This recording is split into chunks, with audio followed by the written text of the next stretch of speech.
Hi everyone, Aiden here with etrailer.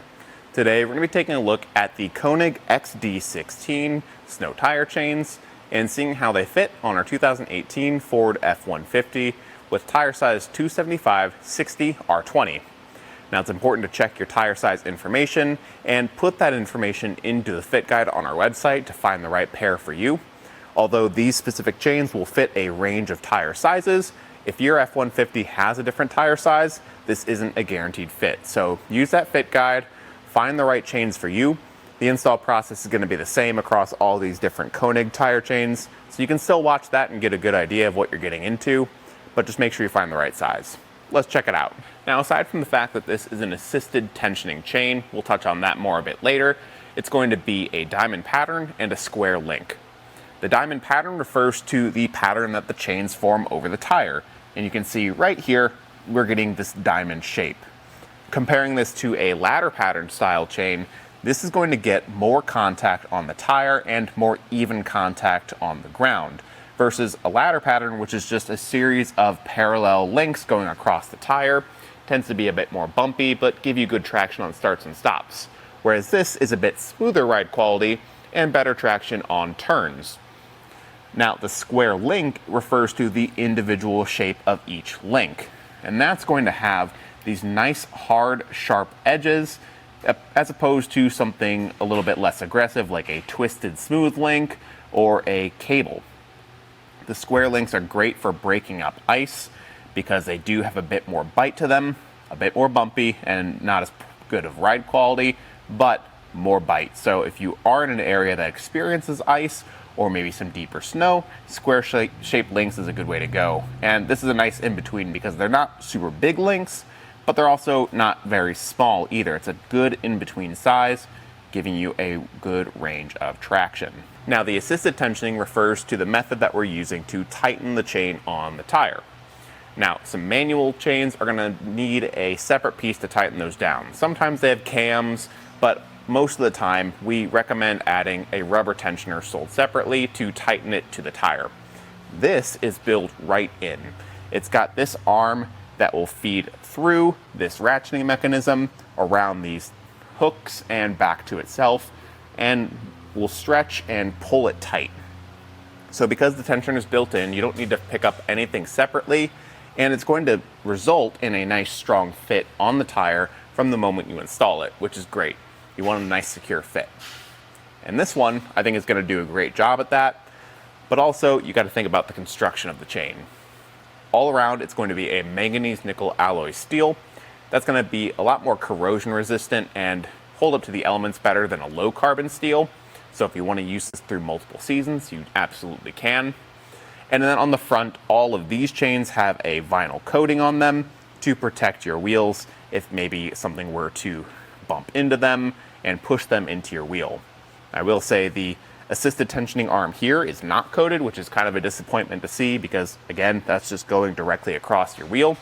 But everything else does have that coating on there, which will also help with your hands when you're hooking up.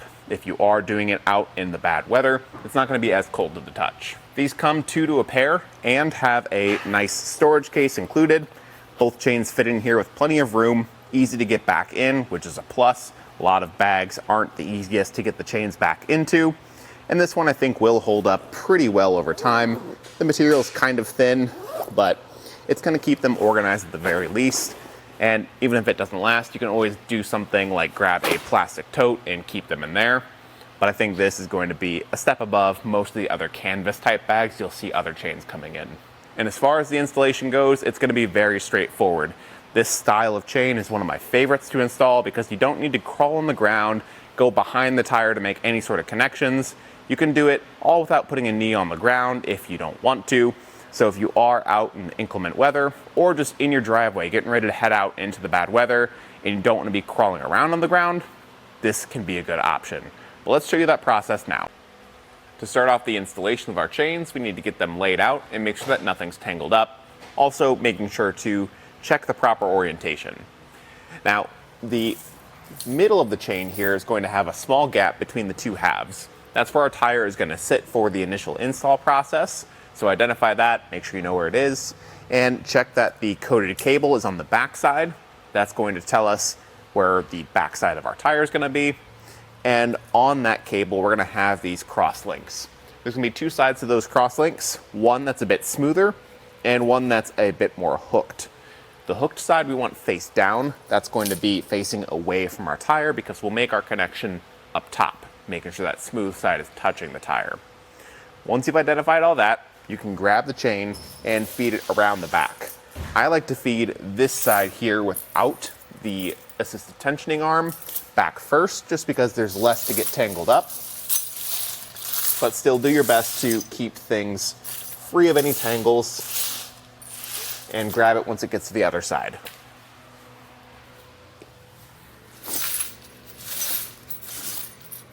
With everything pulled back around to the front, we can see those two halves fitting around the tire like we'd expect. We can then grab our coated cable. There's two ends to this. The side closest to you right now has some studs, and the side over by me has this catch plate. Those two ends will join together, but we're going to do that up inside the wheel well. So bring those two ends up. I'll try to bring it out to make it a little easier for you to see that connection. And then before you fully let go, drape the rest of the chain over the top of the tire out to the front. Hook this red hook in with the red link to keep it upright and get your positioning in place.